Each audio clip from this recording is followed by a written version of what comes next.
U današnjem klipu gledat ćete kako je riješena misterija Bermudskog trougla. Ogromno područje je uzelo najmanje 1000 života u posljednjih 100 godina i niko nije znao kako i zašto, sve do sada.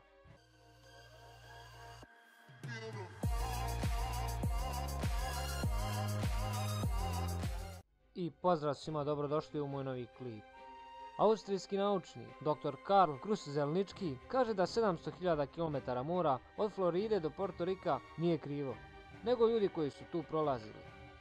Prema Lioci iz Londona i SAD obalske straži, broj aviona koji je nestao u tom području je isti kao i bilo gdje drugdje na planeti, blizu ekvatora, blizu bogatog svijeta, a zbog toga ima mnogo vazdušnog saobraćaja.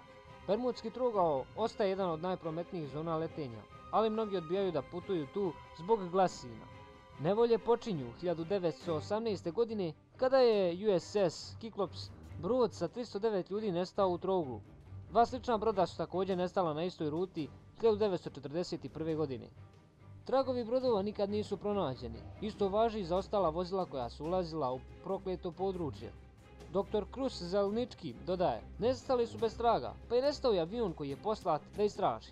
Znači moraju biti vanzemaljci. Jedan je bio iskusan, ostali su neiskusni.